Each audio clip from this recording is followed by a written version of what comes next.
Nunca fui suficiente para ellos. No importaba cuánto me esforzara, cuánto me callara, cuánto tratara de encajar. Siempre había una excusa para ignorarme. Mientras mi hermana menor recibía abrazos, elogios y regalos, a mí me daban tareas, miradas frías y un silencio que dolía más que cualquier grito. No era una cuestión de celos, era una cuestión de justicia, porque yo también era su hija. Pero desde que tengo memoria, me hicieron sentir como si hubiera nacido por error, como si el lugar que ocupaba en esa casa le perteneciera a otra persona. A ella, mi hermana, Camila, siempre fue la favorita, la hermosa, la brillante, la que nunca da problemas. Desde niña, aprendí a leer las comparaciones en los ojos de mi madre, en los gestos de mi padre, en la forma en que los tíos me saludaban con cortesía, pero se deshacían en sonrisas con ella. Camila no era mala conmigo, al contrario, su crueldad era dulce. Me decía, «Ay, no te pongas así», mientras me quitaba el lugar en la foto familiar. Me decía, «Es que tú no te arreglas», cuando notaba que nadie me había comprado un vestido nuevo. Yo callaba, siempre callaba.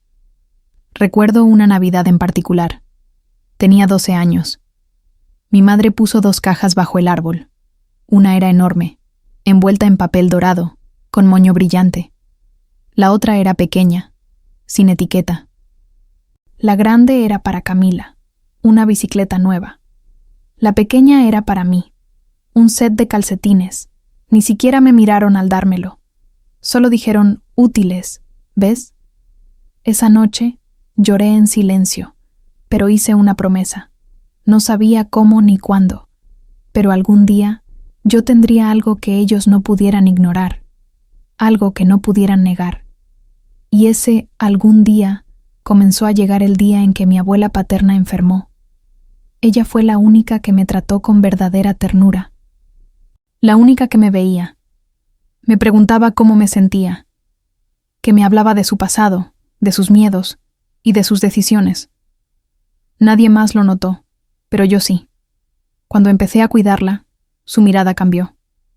Era como si me reconociera como lo que realmente era.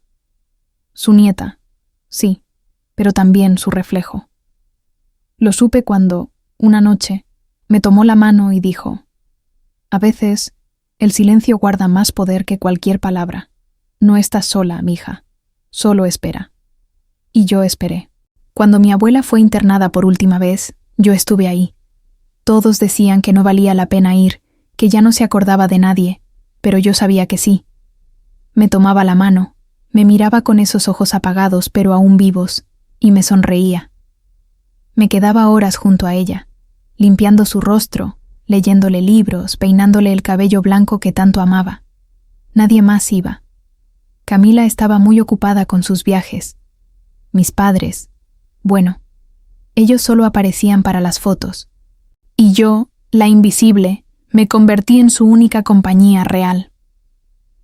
Una tarde, mientras le ponía crema en las manos, mi abuela me pidió que abriera una cajita que guardaba en su ropero. Estaba sellada con cinta y polvo, como si hubiera estado esperando el momento exacto para ser abierta. Dentro había documentos, papeles notariales, testamentos, cartas escritas a mano. Y ahí, entre tantas firmas y fechas, vi algo que me dejó sin aliento. Mi nombre, no el de Camila, no el de mis padres, el mío. Mi abuela había cambiado su testamento y me lo dejaba todo a mí. La casa, las tierras, sus ahorros, todo. Al principio, creí que era un error. Me temblaban las manos. Pero ella solo sonrió. No necesitó decir más. Era su forma de decir, «Te vi». Sentí una mezcla de amor, justicia y miedo, porque sabía lo que eso provocaría cuando el resto de la familia se enterara. Y me equivoqué en algo. No esperaron a que ella muriera para mostrar su verdadera cara. Una semana después, mientras mi abuela aún respiraba, mi madre me enfrentó. Me gritó en plena sala, «Tú no mereces nada, todo lo que tenemos es para Camila». Y mi padre, sin mirarme, agregó, «Tu hermana se merece todo, tú no». Esa fue la primera vez que no me callé. No lloré. No me escondí. Solo los miré, con la calma que se tiene cuando ya no queda nada que perder, o cuando por fin se tiene todo que ganar. Me fui de esa casa sin hacer ruido, pero ya no era la misma. Algo en mí había despertado, algo que ellos nunca vieron venir. Los días siguientes fueron un torbellino de tensión y máscaras rotas. Mi abuela seguía en el hospital, débil, pero viva. Mientras tanto, mi familia se comportaba como si yo hubiera cometido una traición imperdonable. Me hablaban con frialdad, con una mezcla de miedo y rabia mal contenida. Mis padres intentaron convencerme de que firmara unos papeles para poner todo en orden. Querían que renunciara a la herencia. Me ofrecieron dinero, me prometieron tranquilidad si dejaba todo en manos de Camila. Pero ya no era esa niña silenciosa. No esta vez. Camila fue la peor. Llegó a mi departamento una tarde con lágrimas falsas y voz temblorosa. Me dijo que no podía quitarle todo lo que era suyo, que nunca había querido competir conmigo. Incluso trató de abrazarme, pero sus palabras eran tan falsas como su compasión. Le respondí con algo que jamás imaginó escuchar. No te estoy quitando nada. Esto me lo dio ella, porque tú nunca estuviste. Su expresión cambió de inmediato. La dulzura desapareció. Lo que quedó fue una mirada de odio puro. Por primera vez, me vio como una amenaza. Fue entonces cuando entendí el peso de lo que tenía en mis manos. No era solo una casa, ni un terreno. Era algo más profundo. Era el reconocimiento de una vida entera vivida en las sombras. Era una forma de justicia que mi abuela quiso dejar antes de irse. Pero también era un riesgo, porque esa familia que tanto adoraba las apariencias no iba a permitir que su hija menos querida terminara siendo la heredera de todo. Empezaron a inventar historias. Decían que yo había manipulado a la abuela, que la había presionado, que me estaba aprovechando. Intentaron ensuciar mi nombre en la familia, entre los vecinos, incluso con el notario. Pero había algo que no sabían. Mi abuela había dejado todo en regla, con fechas, videos y hasta cartas escritas de su puño y letra. No podían hacer nada legalmente, y eso los consumía. Empezaron a hundirse en su propia desesperación, y yo solo observaba. Por primera vez en mi vida, ellos hablaban, y yo era la que tenía el poder del silencio. Si esta historia te está tocando el corazón, no olvides suscribirte al canal y dejar tu like. Eso ayuda a que más personas descubran estas historias reales de transformación. La noticia se esparció más rápido de lo que imaginé. En menos de una semana, toda la familia extendida sabía que yo era la heredera. Algunos fingieron sorpresa, otros, indignación, pero la mayoría guardó silencio. Ese silencio incómodo que solo esconde envidia y cobardía. Me llegaron mensajes de tías que nunca me escribían, primos con los que no hablaba desde niña, todos con el mismo tono disfrazado de preocupación familiar. Pero no era preocupación, era codicia. Todos querían una parte de algo que nunca ayudaron a construir. Mi madre me llamó un día, fingiendo calma. Me citó en la casa de siempre, esa casa donde crecí sintiéndome invisible. Acepté ir, no por ella, sino por mí, porque necesitaba enfrentar esos muros por última vez desde otro lugar. Entré y todo estaba igual. Los mismos retratos de Camila enmarcados por doquier, la misma alfombra vieja, el mismo olor a control disfrazado de hogar. Me sentaron en la sala como si fuera una invitada extraña. Mi padre tenía los papeles listos. Es solo un ajuste de testamento, dijo. Pero yo ya había aprendido a leer entre líneas. No los dejé continuar. Saqué una copia certificada del documento original de mi abuela y lo dejé sobre la mesa. Esto ya está en manos del notario, dije sin levantar la voz, y no lo pienso ceder. La expresión de mi madre se quebró por un segundo. Mi padre apretó los labios. Camila, sentada al fondo, soltó una carcajada incrédula. ¿Y qué vas a hacer con todo eso? ¿Tú? Si ni siquiera sabes vivir. Me levanté lentamente. La miré con la misma tranquilidad con la que mi abuela me había enseñado a mirar a quien intenta hundirte con veneno. No sé vivir como ustedes, le dije, pero aprendí a sobrevivir sin ustedes, y ahora voy a vivir por mí. Nadie dijo nada. El silencio fue absoluto. Me fui de ahí caminando despacio, con la cabeza alta. No lloré, no grité, no me disculpé. Esa fue la verdadera ruptura, no con ellos, sino con todo lo que me ataba a su desprecio. Mi abuela falleció 3 días después de aquella reunión. Se fue en paz, dormida, con una expresión de descanso que todavía guardo en mi memoria. Estuve con ella hasta el final, tomándole la mano, en silencio, como siempre viví, pero esta vez con algo que nadie me podía quitar. La certeza de que me había visto, de verdad. El día del velorio fue una farsa. Todos se vistieron de negro, ensayaron gestos solemnes y desfilaron frente al ataúd como si se tratara de una escena. Nadie lloraba por ella. Lloraban por lo que ya no podrían controlar. Yo no dije ni una sola palabra en público. No leí discursos, no fingí emociones que no tenía. Solo estuve ahí, como siempre, presente y callada. Pero por dentro, estaba más firme que nunca. Cuando terminó el servicio, me acerqué al ataúd, coloqué sobre su pecho el broche antiguo que ella más quería y le susurré: «Voy a proteger lo que me dejaste, te lo juro». Al girarme, me topé con Camila. Sonreía para las cámaras, pero sus ojos me escupían veneno. Se acercó y, con los dientes apretados, me dijo al oído: «Esto no se va a quedar así». Supe entonces que lo peor apenas comenzaba. Esa misma noche, recibí una notificación oficial. Mis padres y Camila habían iniciado un proceso para impugnar el testamento. Alegaban que mi abuela ya no tenía plena conciencia cuando firmó, que yo la había manipulado, que todo había sido una trampa. Por dentro me reí, porque sabían perfectamente que no podían ganar. Todos los documentos estaban respaldados por médicos, notarios y hasta videos grabados por ella misma. Pero no les importaba.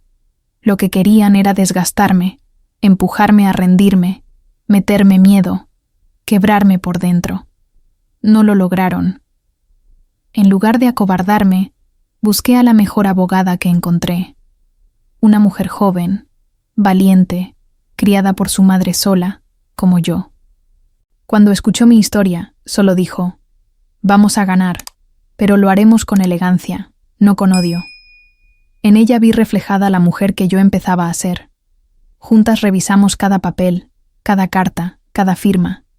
Ellos esperaban a la misma niña callada de siempre, pero ahora se enfrentaban a una mujer decidida, cansada de agachar la cabeza. Esta vez, yo iba a luchar por mí, sin pedir perdón. Mi abuela falleció 3 días después de aquella reunión. Se fue en paz, dormida, con una expresión de descanso que todavía guardo en mi memoria. Estuve con ella hasta el final, tomándole la mano, en silencio, como siempre viví, pero esta vez con algo que nadie me podía quitar, la certeza de que me había visto, de verdad. El día del velorio fue una farsa. Todos se vistieron de negro, ensayaron gestos solemnes y desfilaron frente al ataúd como si se tratara de una escena. Nadie lloraba por ella. Lloraban por lo que ya no podrían controlar. Yo no dije ni una sola palabra en público. No leí discursos, no fingí emociones que no tenía. Solo estuve ahí, como siempre, presente y callada. Pero por dentro, estaba más firme que nunca. Cuando terminó el servicio, me acerqué al ataúd, coloqué sobre su pecho el broche antiguo que ella más quería y le susurré: «Voy a proteger lo que me dejaste, te lo juro». Al girarme, me topé con Camila. Sonreía para las cámaras, pero sus ojos me escupían veneno. Se acercó y, con los dientes apretados, me dijo al oído: «Esto no se va a quedar así». Supe entonces que lo peor apenas comenzaba. Esa misma noche, recibí una notificación oficial. Mis padres y Camila habían iniciado un proceso para impugnar el testamento. Alegaban que mi abuela ya no tenía plena conciencia cuando firmó, que yo la había manipulado, que todo había sido una trampa.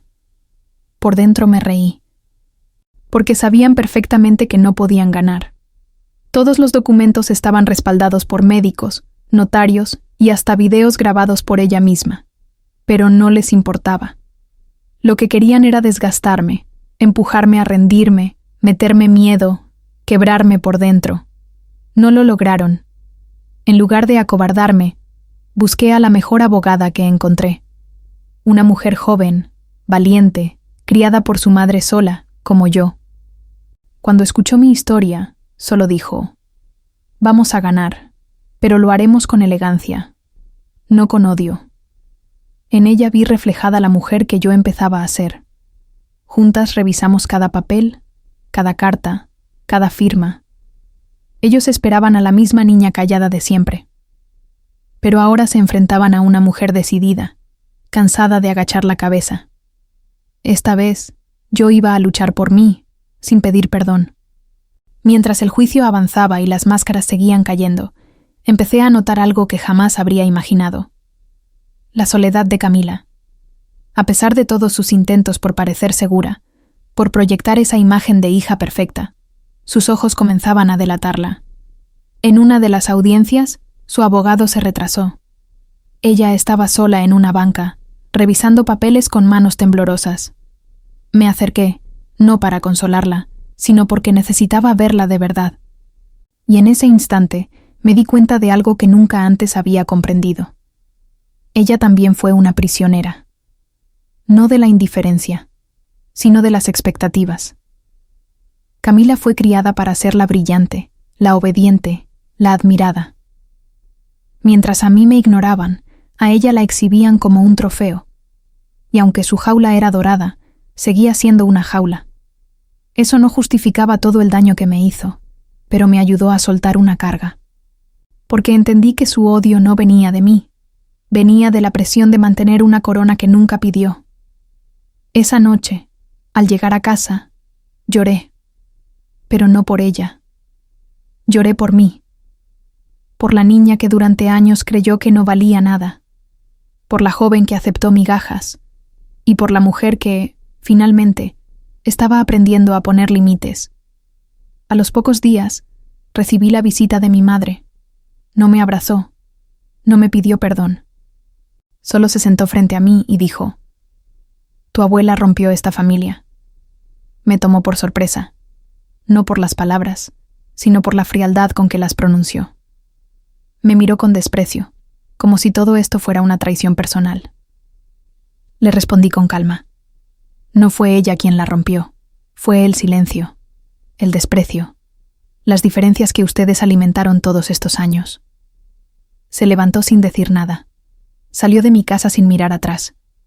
Y ahí entendí que a veces la verdadera justicia no llega con gritos, sino con distancias que ya no duelen. El veredicto estaba cerca, y aunque por fuera me mantenía serena, por dentro había una tormenta. No por miedo a perder, sino por todo lo que había revivido. Los recuerdos, las heridas, las palabras que me marcaron desde niña. Esa frase: «Tú no mereces nada», aún resonaba como un eco en mi mente. Pero ahora, en lugar de doler, me empujaba. Era como un motor silencioso que me recordaba por qué estaba ahí. No peleaba por dinero. Peleaba por mi historia, por mi voz, por la dignidad que durante años me negaron. La última audiencia fue distinta. Ya no hubo insultos ni intentos de manipulación. Solo un juez, documentos y la verdad. La abogada expuso cada detalle con precisión, sin arrogancia. Camila no dijo nada. Bajó la cabeza. Mis padres ni siquiera asistieron, tal vez por vergüenza, tal vez por cobardía. Cuando el juez pronunció la validación del testamento original, sentí que el aire volvía a entrar en mis pulmones. Era oficial. Todo lo que mi abuela me dejó, ahora me pertenecía por derecho y por amor. Salí del tribunal sin euforia. No era un triunfo que se celebraba con gritos, era uno que se sentía en el alma, como una paz silenciosa. Esa noche, regresé a la casa de mi abuela. Abrí las ventanas, encendí las luces, respiré hondo y sentí su presencia. En cada foto, en cada objeto, en cada rincón. No estaba sola, nunca lo estuve, solo que ahora ya no tenía que esconderlo. Esa casa, antes símbolo de exclusión, se convertía ahora en mi hogar. No por sus paredes, sino por todo lo que representaba. Justicia, reparación, renacimiento. La noticia del fallo se esparció como fuego en pasto seco. Algunos fingieron alegría, otros guardaron un silencio incómodo, pero la mayoría simplemente desapareció. Así son las familias que solo aparecen cuando hay algo que ganar. Me quedé sola. Pero por primera vez, esa soledad no pesaba. Era libertad. Comencé a limpiar la casa habitación por habitación. No contraté personal. Quería hacerlo yo. Cada mueble desempolvado, cada pared lavada. Era como borrar las huellas de todo lo que me hicieron creer que era. La casa que usaron como símbolo de exclusión, ahora era mi territorio sagrado. Durante una de esas limpiezas, encontré una carta más. Estaba oculta detrás de una pintura antigua. Era de mi abuela, fechada un año antes de morir. En ella, me hablaba como nadie más lo había hecho en mi vida. Tal vez esto te cause más dolor que alegría al principio, escribió. Pero confío en que lo transformarás, porque tú sabes ver más allá del rencor. Lloré al leer esas líneas, no porque doliera, sino porque sentí que me veía de verdad. Esa mujer, que también vivió una vida de silencios impuestos, había sembrado en mí la semilla de un legado distinto. Con el tiempo, comencé a recibir mensajes inesperados. Una tía que nunca me defendió me escribió: «Perdón por no decir nada cuando debía hacerlo». Una prima me confesó que también se sentía ignorada, y sin buscarlo, sin gritarlo, sin exigirlo, empecé a inspirar a otras mujeres de mi familia a romper sus propios silencios. No porque yo fuera perfecta, sino porque me atreví a decir: «Ya basta». Me di cuenta entonces de algo poderoso. Mi historia no terminaba con un juicio ganado. Apenas comenzaba. La herencia real que me dejó mi abuela no fue una casa ni un terreno. Fue la capacidad de elegir mi propio valor, de mirar al espejo y no ver a la otra, la menos, la equivocada, sino a la mujer que resistió, que transformó su dolor en raíz y su raíz en fuerza. A una semana del veredicto, me senté en el porche con una taza de café, el viento suave en la cara, y entendí que, por fin, era dueña de todo. Y no hablo de propiedades, hablo de mí. Una semana después del juicio, recibí una invitación inesperada. Era para una cena familiar. La firmaban mis padres. Al principio dudé en ir, pero algo dentro de mí dijo que sí. No por ellos, sino por mí, porque ya no era la misma. Ya no iba como la hija que buscaba aprobación. Iba como la mujer que había sobrevivido al abandono y se había reconstruido desde las ruinas. Me vestí con sencillez, pero con firmeza. Entré a esa casa, mi antigua prisión emocional, con pasos tranquilos y mirada en alto. La cena fue tensa. Silencios incómodos, frases neutras. Nadie tocó el tema, nadie pidió perdón, pero el aire estaba cargado. En medio del plato principal, mi madre finalmente habló. «Tú sabes que esto nunca fue personal», dijo. Y por primera vez, sonreí. No con ironía, con compasión, porque entendí que ellos jamás iban a cambiar. Y eso estaba bien, porque yo sí cambié. No necesitaba más sus disculpas, ni su amor forzado. Solo necesitaba cerrar el círculo. Así que me levanté, tomé mi bolsa y dije: «Gracias por la cena, pero yo ya no pertenezco a este lugar». Esa fue mi verdadera victoria. No la herencia, no el juicio, sino el poder de salir de esa casa sin sentir culpa. de dejar atrás el papel de hija rechazada para convertirme en la autora de mi propia historia. Volví a la casa de mi abuela, mi casa ahora, y me senté en el jardín.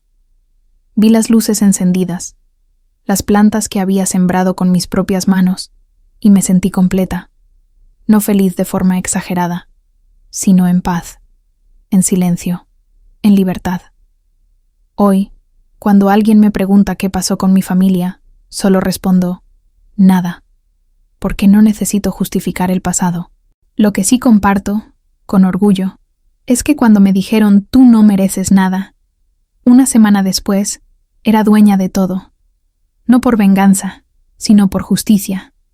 Porque a veces, el grito más fuerte no es el que se lanza, sino el que se sostiene en silencio hasta el final. Gracias por llegar hasta aquí. Si alguna vez viviste algo parecido, comparte tu historia en los comentarios. Suscríbete para no perderte nuestras próximas historias de venganza silenciosa, porque a veces el mayor grito es el silencio.